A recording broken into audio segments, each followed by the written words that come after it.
Abirami Sekar YouTube channel நேயர்களுக்கு அபிராமி சேகரின் அன்பான வணக்கங்கள்.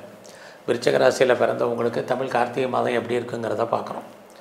இந்த மாதம் கிரகங்களால் எதாவது நன்மை இருக்கா, எதாவது பிரச்சனை இருக்கா, அதுலேருந்து நம்ம எதாவது தெரியுமா அப்படிங்கிறத தான் இப்போ பார்க்க போகிறோம். இதை பார்க்குறதுக்கு முன்னாடி இந்த மாதம் பார்த்திங்கன்னா எல்லா கிரகங்களுமே 2 ராசியில் இருக்காங்க. குரு பகவான் ஃபஸ்ட்டு இந்த மாதம் உங்களுடைய ராசிக்கு 9ஆம் இடத்துல 19ஆம் தேதி வரைக்கும் இருக்கார். அதுக்கப்புறம் உங்கள் ராசிக்கு 8ஆம் இடத்துக்கு போயிடுறார். அடுத்தபடியாக புத பகவான் உங்கள் ராசிக்கு 11ஆம் இடத்துல இருக்கார். இந்த மாதம் 7ஆம் தேதிக்கு அப்புறம் 12ஆம் இடத்துக்கு வர்றாரு. குறிப்பாக 20ஆம் தேதிக்கு அப்புறம் உங்கள் ராசிக்கு வந்துடுறாரு. அப்புறம் உங்கள் ராசிக்கு 12ஆம் இடத்துல இருக்கக்கூடிய சுக்கிர பகவான் 10ஆம் தேதிக்கு அப்புறம் உங்கள் ராசிக்கு வந்துடுறாரு. உங்கள் ராசியில் சஞ்சரிச்சிட்டு இருந்த உங்கள் ராசிநாதன் செவ்வாய் பகவான் 21ஆம் தேதிக்கு அப்புறம் உங்கள் ராசிக்கு வர்றார். ரொம்ப ஆறுதலான விஷயம், சனி பகவான் 12ஆம் தேதியோட தன்னுடைய வக்கர பலனை முடிச்சுக்கிறார். வக்கரத்துலேருந்து நிவர்த்தி ஆகிறார். அப்போ பாருங்கள், குரு 2 ராசி, புதன் 3 ராசி, செவ்வாய் 2 ராசி, சுக்கிர பகவான் 2 ராசி. இப்படி இந்த மாதம் சஞ்சரிக்கிறதுனால நம்ம வாழ்க்கையில் நல்லதும் கெட்டதும் கலந்த பலன்களாக நடக்கும். இதை நீங்கள் கவனமாக மனசில் வச்சுக்கிட்டு பலனை கேளுங்க. எப்படி இருந்தாலும் விருச்சிக ராசியில் பிறந்தவங்களுக்கு உங்கள் ராசியில் சூரியன் இருக்கார். அது உங்களுக்கு மிகப்பெரிய பலம். அது மட்டும் இல்லை, உங்கள் ராசியிலேயே செவ்வாய் இருக்கார். உங்கள் ராசினது தைரியம், தன்னம்பிக்கை, இது பெரிய லெவலில் உங்களுக்கு வரும். கடந்த காலங்களில் தேவையற்ற மனக்குழப்பங்கள், தேவையற்ற சிந்தனைகள் இதெல்லாம் மாறி எதை முதல்ல செய்யணும் லைஃப்பில், எதை 2வது செய்யணும், யாரெல்லாம் நல்லவங்க யாரெல்லாம் கெட்டவங்க அப்படிங்கிற ஒரு முடிவுக்கு இந்த மாதம் நீங்கள் வருவதற்கான வாய்ப்பு நிறையா உண்டு. இந்த மாதம் நம்முடைய நிதி நிலைமை, பொருளாதாரம் எப்படி இருக்குன்னு பார்க்குறோம். உங்கள் ராசியை சனி பகவான் 2ஆம் இடத்தை பார்க்குறாரு. குருவும் பார்த்திங்கன்னா 19ஆம் தேதிக்கு அப்புறம் தான் உங்களுடைய தனஸ்தானத்தை பார்க்குறாரு. ஆக இந்த மாதம் 21ஆம் தேதி செவ்வாய் பகவானும் 2ஆம் இடத்துக்கு வர்றார். 2ஆம் இடம்னா வருமானம், சம்பாத்தியங்கள். ஸோ லைஃப்பில் நம்ம எவ்வளோ சம்பாதிக்கிறதுக்கு முக்கியம் இல்லை, எவ்வளோ கையில் இருக்குது அப்படிங்கிறது தான் முக்கியம். அந்த அடிப்படையில் பார்க்குற போது இந்த மாதம் 21ஆம் தேதிக்கு அப்புறம் உங்கள் கையில் பணம், தனம், பொருள் இருப்பதற்கான ஒரு வாய்ப்பு இருக்குது, அவ்வளோதான். ஏன்னா இன்னொரு பக்கம் பார்த்திங்கன்னா 12ஆம் இடத்துல கிரகங்கள் இருக்கிறது. இன்வெஸ்ட்மெண்ட்டு, தேவையற்ற செலவினங்கள். முதல்ல உங்களுக்கு வசதி இருந்தால் இன்வெஸ்ட்மெண்ட் பண்ணுங்கள், இல்லைன்னா தேவையற்ற செலவினங்கள். இதெல்லாமே விருச்சிக ராசியில் பிறந்தவங்களுக்கு இந்த மாதம் உண்டு. இந்த மாதத்தில் உங்களுடைய 4ஆம் இடத்துல ராகு இருக்கார். 19ஆம் தேதிக்கு அப்புறம் குரு பகவான் பார்க்குறார்.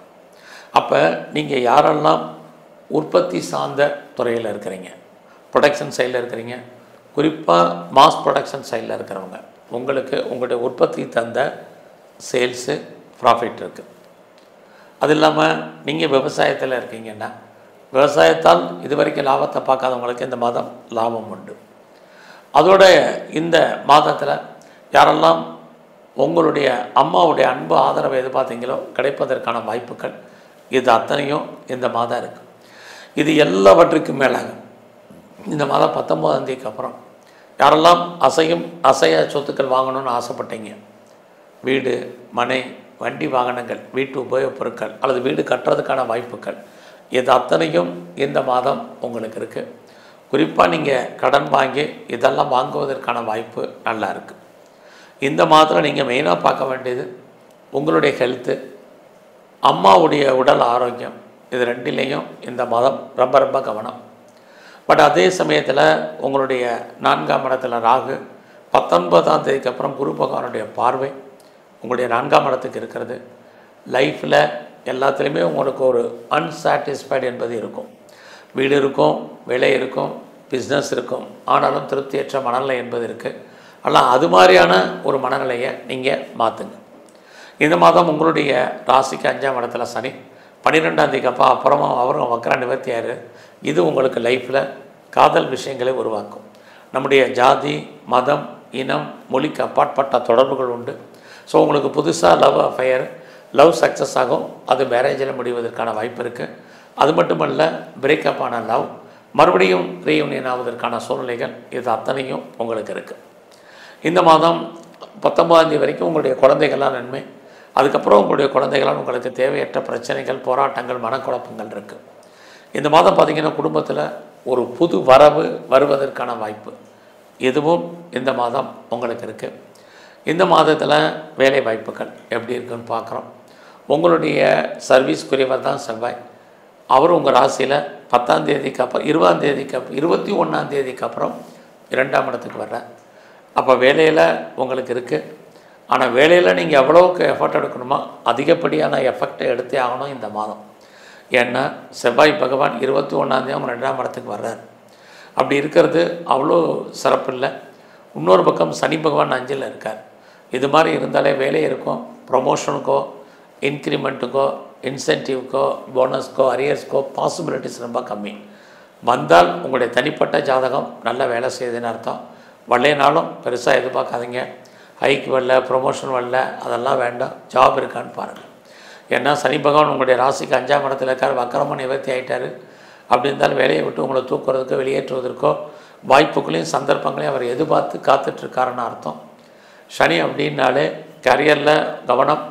உங்களை பொறுத்த வரைக்கும் எஃபர்ட் எடுத்து நீங்கள் பண்ணாலும் உங்களுக்கான ரெக்கக்னைஸ் இல்லை. உங்களுடைய உழைப்பு மற்றவருக்கு லாபம், உங்களுக்கு பிரயோஜனம் இல்லை. ஸோ அதனால் வேலையில் எந்த ஜாபாக இருந்தாலும் ரொம்ப கவனம்.